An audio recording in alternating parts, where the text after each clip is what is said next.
All right, welcome everyone to the Wednesday Night Warriors episode number 23, our full gear go home show 2020, November 4th. I am Romeo Anthony Colon.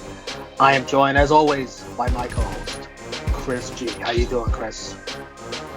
I'm good. I'm with Mary Jane, ready to review these last few episodes of Dynamite and NXT and ready to get on the road to full gear.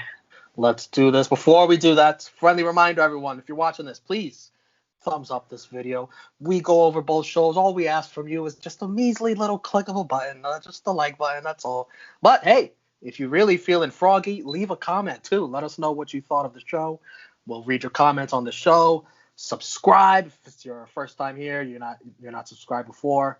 And share the video. Share the video everywhere you can with your friends and your wrestling buddies. Let them know about the Wednesday Night Warriors. We love having more viewers on here. And we're trying to build a little community here, so help us out.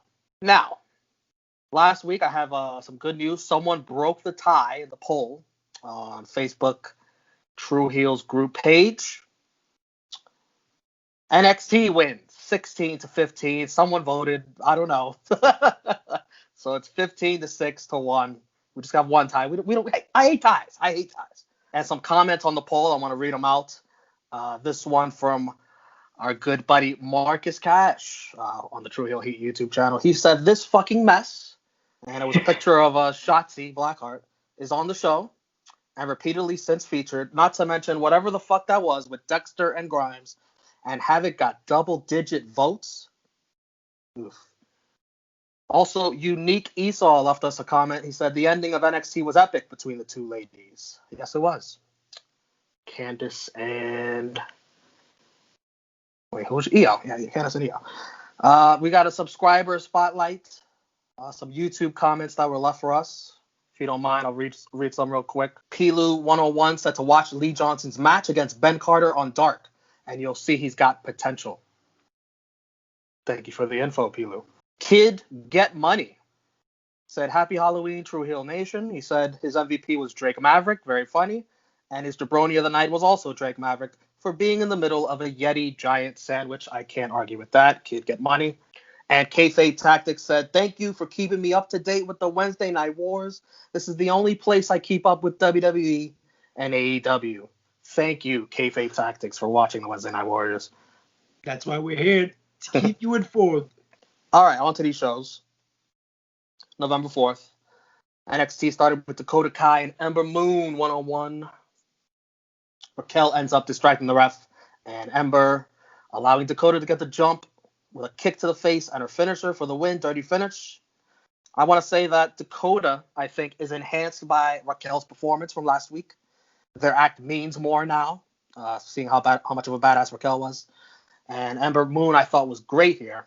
Talking trash, being aggressive, more believable. I have to compliment her when I can on that because that's not always the case with Ember Moon, as we know. I thought it was a solid match, a good opener to start the show. Both girls have improved a lot, especially Dakota. And I agree, she does feel more important because Raquel is with her. And dare I say, Raquel kind of feels more important than Dakota. She's the heater. When she gets on the apron, she demands all the attention. So, no, it's an interesting dynamic between those two. Chris Jericho starts complimenting Jake Hager on his Bellator win against who cares, pretty much. Who cares who was against? He's 3-0 in MMA. His face shows it. MJF interrupts. Jericho wants to see Killer Instinct from MJF instead of being so soft. SAWFT, soft. Jericho was on commentary, which meant I had to lower the volume a little bit, listen to something else, listen to some election coverage, and you know how it goes. You'd rather listen to Donald fucking Trump than the demigod himself. MJF and Wardlow versus Ortiz and Sammy Guevara. Interesting to see Ortiz team with someone new. This seemed like a huge babyface role for Sammy. Even the crowd was chanting his name strong. And I wrote down, I better see Sammy get some heat later on in this show, considering his match on Saturday against one of the biggest babyfaces in the company, where he's supposed to be the piece of shit heel. And then speaking of, Matt Hardy's dressed up in the crowd as Serpentico. He throws a chair at Sammy. Crowd chants delete, immediately turning their backs on Sammy. Salt of the earth on Ortiz for the win, dirty finish. And then after the match, MJF with the spear to Jericho and the commentary. Jericho laughs. I thought Jericho and MJF's interactions here on tonight alone were better than the steak dinner and town hall combined. You know how I felt about those. Yeah, I'm not taking it that far. But no, this was a solid tag team match. I enjoyed it. That babyface comeback. I mean, you can't call it anything else. It was a babyface comeback. It was just phenomenal. You know, fucking Sammy G has a bright future ahead of him.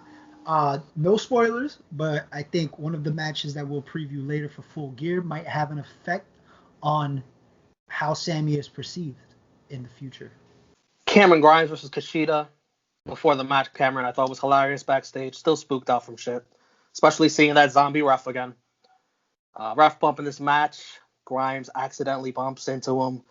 Both guys have the match won with no ref. Zombie ref runs down to finish the match, but it spooks Grimes. He taps out to Kashida. I know this is stupid, but I was laughing. And I don't know. That's pro wrestling, folks. Yeah, I enjoyed it the same way because it was a good match. You know, besides all the shenanigans. I mean, we know they're capable of some. I think they're capable of something much better. So, you know, to give it this little comedic tone, I feel like it's a little unnecessary, but at the same time, I don't mind it. Miro and Chuck. I liked Miro interrupting Chuck's intro to talk shit about his mom. Trent slips on the ropes, and Miro takes advantage with game over for the win. I thought about as good a match as you can expect from these two. Yeah, thought it was a hell of a match. Miro looks like a fucking monster. I mean, this was the match I think he needed to prove that, you know, he's here in AEW and he's here to stay. So kudos to both guys. Drake and Killian Dane had their entrance uninterrupted. Dane is not dancing, though. They're fighting Ever-Rise. Chris hates these guys. Dirty finish as the new Kings of NXT interrupt. Pat McAfee plays cameraman. What a dick. He calls himself the greatest four-man group in wrestling history. They explain themselves. Done. With a very logical explanation of why he turned on Kyle O'Reilly. Because Roderick Strong turned his back on Dunn to join Undisputed Era. Brilliant. Makes sense. McAfee owned on the mic once again. To me, they made so much sense that now Undisputed Era is like trash for everything they did. And speaking of trash, they burned the UE flag in the trash. And then afterwards, Dane jumps McAfee in the parking lot as they try to leave. But Pete Dunne slams the car door on Dane's face, blood and guts. Pat McAfee reminds us, they're the greatest, we suck, cheers. I love this. Yeah. I really enjoyed this. That's the way to get heat, man. You know what I mean? That's how you get heat. And it kind of solidifies, I think, in my opinion, the fact that we thought Drake and Dane would eventually get a tag team title match against whoever. You know, they're building up that tag team to eventually, hopefully, to have a tag team title match. And looks like they might be gearing up with that in the future with Oney Lorcan and Danny Burch. So everything's good all around. It makes sense. They're getting heat. It's just hyping it up. I'm excited for War Games because that's where it's leading to. I don't know if that's their official name, the Kings of NXT or the new Kings of NXT, but do you like it? If it is? Not really. They could be like the Kings. They could be like the Kings of Wrestling or some shit like that. I feel like it gives it more. I don't know. The Kings of NXT. I like new Kings or something like that. We'll see. New Kings? Yeah. Sounds like a Chinese restaurant. Private Party and the Young Bucks. Matt Hardy getting jumped by Sammy is exactly what I asked for. Good shit. Okay. Twist of fate. Sammy gets his heat back. Sammy's a piece of shit again. The Young Bucks win this. But to me, man, they look like idiots taking this match a couple of days before Full Gear. Matt's injury worsens. FTR with the post-match beatdown. Hangman saves it from getting worse. Drake in hand, of course. Kenny Omega, mad late. Why would you root for these dumb baby faces, the Young Bucks? Besides, if you're an elite mark, because they just look stupid for again a second week in a row. They Remember, they still got like the that dumb stipulation. competition. They like the competition. They need the challenge. Matt Jackson was already hurt, and isn't that a real injury too? Oh yeah. That he might have to Apparently get it surgery is. for. Apparently it is a real Oh injury. boy. And we'll get into the predictions later. Shotzi Blackheart versus Tony Storm's absolute fine ass. I like them explaining that. I like them explaining that Shotzi chose this match because she did a good job hosting. You hear that, Marcus Cash? You hear that? Shotzi's mad at Tony because she suspects that she did something to her tank. Shotzi was very off in this match, not her usual self, but lucky for her, it makes sense storyline-wise because her mind's on the damn tank, even though I think it looks like she's messing up for real. Candice interrupts on the Titantron. Storm rolls up Shotzi for the win, dirty finish. Candice then runs over Shotzi's tank, destroying it to pieces. Shotzi screaming, great acting. Candice, such good heel shit. The scream mask is in the back seat. Storm feels bad for Shotzi, comforts her. I loved all of this. I enjoyed the match. I was kind of distracted for most of it, but it was a pretty good match. And the whole tank thing, getting heat on Candice is pretty good, pretty smart booking. You want to get the sympathy on Shotzi. It gives them something to do without being in the title picture for the women's championship. Toni Storm is great. She's getting that little push, so she gets the win.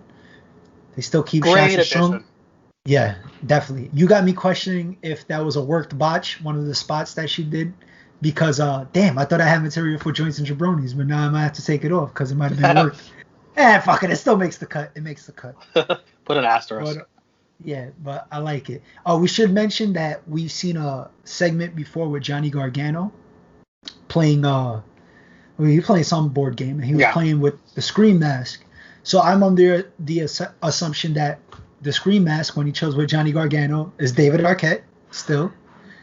And when he chills, or she chills with Candice, it's Indy Hartwell.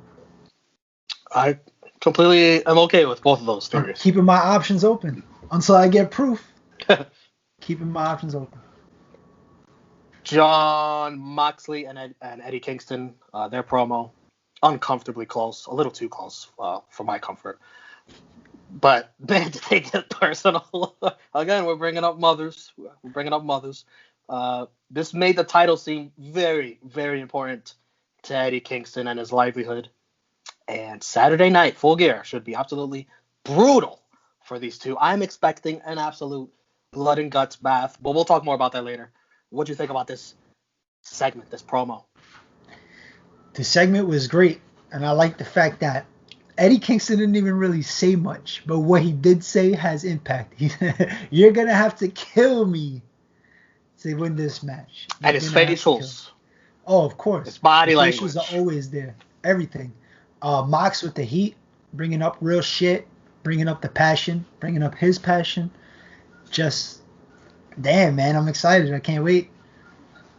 Bravo to these two. They've made a good feud and storyline here. Dream versus Ciampa. Ciampa just looking more and more like a Mortal Kombat character by the week. I laughed when Dream slams the announce table and hurts his wrist. He still has the cast. Very Bob Orton of him. Ciampa fucks up Dream at the end after he tried to cheat. Fairy tale ending. They've had a better match, but this was okay. Yeah, I mean, it wasn't bad.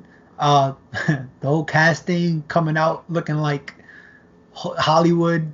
I don't know, just his vibe is very, very weird, very weird. But it looks very like weird to figure out. It looks like he's starting to pick it back up in the ring, though. Gun Club, Cody Rhodes, I should mention, as he got his last name back. Very nice. Versus Dark Order. I didn't care for 5 of the 6 participants in this match, so I didn't watch. Cody's side wins.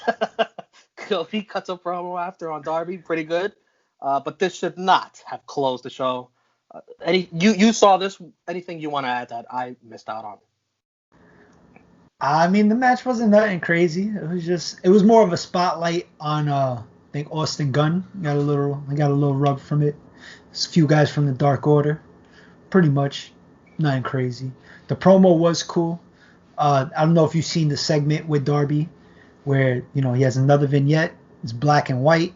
He's in a car, and he basically channels his inner Rikishi and treats a guy with a Cody Rhodes mask on like Stone Cold. Yes, I don't know how that prepares him for Saturday, but we'll see. So I mean, fuck it. I like seeing people get hit with cars for a reason, so I liked it. Here is the rest of everything else very quickly. If you have anything to say, chime in. I want to say props to AEW for explaining why Kenny Omega insisted on having a match in the second round of that tournament instead of getting a bye. They didn't owe me that explanation, but clearly they watch Wednesday Night Warriors. That beautiful package of the Hangman Omega partnership into their, feud and rivalry with the little sitcom, cheesy BTE-ish music in the background. I liked it.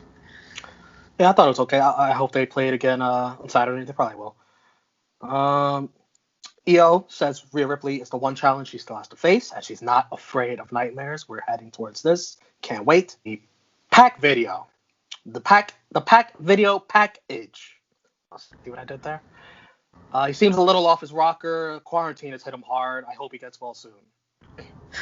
Only thing I could say is creepy little bastard. Butcher and the Blade jumped QT Marshall and Dustin Rhodes with a little help from Allie. Nyla Rose beat Red Velvet with Sheeta's finisher. I want to say we have an interview with Red Velvet right here on the True Heel Heat YouTube channel. Check it out, True Heels BTR. Vicky Guerrero called Brandy the chief bullshit officer. Jake Atlas attacked one of Legado del Fantasma with a pipe.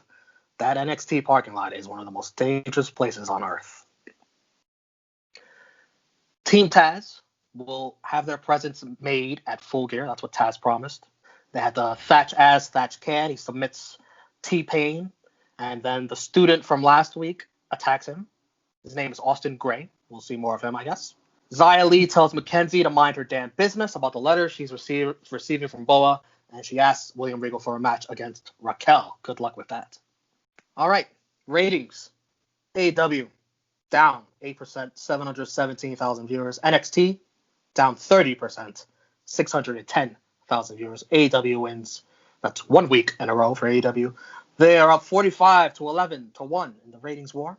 The top 50 were all news shows. Apparently something's going on, election, whatever. But AEW wins the 18 to 49 demo. They get a .30. NXT, they get a .14. And AEW was the second non-news show behind the Real Housewives of OC. Match of the night. Who was your match of the night? It was tough, but I think I'm gonna have to go with the MJF and Wardlow versus Ortiz and Santana. Ortiz and Sammy, because it was a good match, and that Sammy comeback. Good match, but the babyface thing, the babyface heel thing, I already explained. That bothered me. My match of the night was Dakota and Ember. I thought good match between those two. MVP, I got 4 of them. Kingston, Mox, McAfee, and Candice for such great heel shit. Who's your MVP? My MVP is Pat McAfee and the team, the new kings of NXT. My jabroni, Xia Li. She keeps asking for matches that she loses. I don't know if she owes somebody rent money or I don't know what's going on in the storyline, but we'll see. It's definitely jabroni-like behavior. And do I do it? Do I do it? No, I'm not gonna do it. I'm not gonna do it. Do it. Now you need to do it. Shotzi. Oh man. I don't know if those botches were legit, but you did get your tank run over. You did ask for a match with Tony Storm that you lost. Hopefully you're never jabroni of the night again. Yeah. She's not my jabroni tonight, but I agree. My jabroni tonight is actually Cameron Grimes for tapping out for thinking the ref was a fucking zombie. I can't argue with that logic. Oh, man. Show of the night. Chris, you've chosen AEW for 15 straight weeks. 16 straight weeks. Is it? It is today. You like that one. You like it. You fooled me. I was like, what is it? Did I get my numbers wrong? I see everyone picking AEW, but there's just so much stuff in AEW that I don't care for. I know I'm in the minority, and I'm still looking forward to Full Gear because I know in ring there's at least 4 to 5 matches that are going to deliver. But for this show, I liked everything on NXT much more. What can I say? True Heels, you voted 12-4 in favor of AEW. So on the Wednesday Night Warriors scoreboard, AEW is up 15-6-1. I think that's the right number. We had some comments on this, on the poll. Nathan Benavides said NXT was a solid-ass show, no doubt, but that Moxley Kingston promo has the entire wrestling community talking about Full Gear, 5-star segment. Nathan, you're definitely right about that segment, but that's just one part of the show. So if NXT was a solid-ass show, you got to give NXT the better show tonight. And Marcus Cash leaves another comment. I invoke the Shotzi and Maverick rule. AEW wins. And that's even before that outstanding Moxley Kingston promo. Marcus Cash hates Shotzi and Drake Maverick. And if they're on the show, he's not going to like the show. It is what it is. Full Gear prediction time. Serena D versus Allison Kay on the buy-in for the NWA Women's Championship. I'm going Serena Deeb here. Orange Cassidy versus Alex Silver. Orange Cassidy. Yeah. Matt Hardy versus Sammy Guevara in the Elite Deletion. Finally, something you could think about. I'm going to go Matt Hardy. Yeah, I think Matt gets win, Sammy gets deleted, but he goes into the lake of reincarnation and comes back as a babyface in. Oh, Lord. Possibilities. The same one I wanted to... Oh. Anyways. I gotta edit that out. Just bleep it. Chris Jericho versus MJF. If MJF wins, he's in the inner circle. Of course, he has to win. You don't just build this up and have Chris Jericho win. That'd be an epic troll job if you did. Yeah, I think MJF wins. And I think there's a possibility, maybe not a big possibility, but a slight possibility, the inner circle turns on Jericho, thus making Jericho a babyface. What percentage would you put on something like that happening? I'd say like 20 to 25. I'll keep that in mind while watching. Hikaru Shida versus Nyla Rose for the AEW Women's Championship. I think there's going to be a switch here. I think Nyla Rose takes it back. Yeah, the way they're just trying to push her, looks like she's going to get it back. It seems like they don't even care about Shida anymore, as good as she is. Kenny Omega versus Hangman Page. The winner gets a future AEW World Title shot. I want to see Hangman win. I'm rooting for Hangman, but Kenny Omega wins this. It just fits the story better. Hangman can get his win back when Kenny Omega's champion long down the line. You know, if I could fantasy book, as much as I would like to see Hangman win, for a reason that we'll explain in the next match, he's not going to win. It's Kenny Omega. Cody versus Darby for the TNT Championship. I think there's a switch here, too. I think Darby wins. Yeah, I think Darby wins, too. FTR versus the Young Bucks for the Tag Team Championship. I don't see the Young Bucks ever not challenging for the tag team titles, so I think they win, even though Matt has to get fucking surgery. I don't get it. Yeah, I mean, I can't see that stipulation happening either. So I see them winning, and then having to relinquish the titles. Damn. And Moxley versus Eddie Kingston. As good a story as a lot of people want to see Kingston win this, but I think Mox has to keep going strong, and we got to get Mox Omega again, sanctioned this time. Man, I wish in a perfect world get that Hangman wins, and then Eddie Kingston wins. Hangman takes it from Eddie Kingston, and then you got Hangman and Omega for the championship. That would be in a perfect world, but it's not. Jon Moxley's gonna defend the title. Damn, we agreed on everything, didn't we? I mean, it's a good card, but I think it's a card that's kind of predictable. I think you got at least 4 matches that could be match of the night, but I think match of the night's gonna be FTR Young Bucks. What do you think? Would I hurt Matt Jackson? I don't know. I think it's gonna be Hangman and Omega. I do expect this to be much better than the last AEW pay-per-view. I'm looking forward to it. Any last thoughts on this pay-per-view? Can't wait. Can't wait. Where can the folks find you, Chris? What you got going on? You can find me at True Heel Chris G.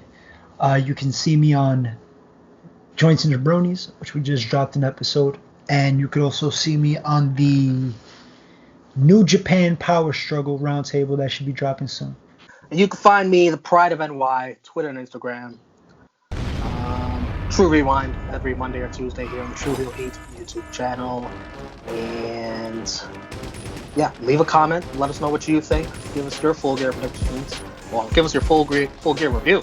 By the time this video comes out, let us know what you thought happened on Full Gear. And we'll see you next week here on the Wednesday Night Warriors. Thank you for watching. Peace.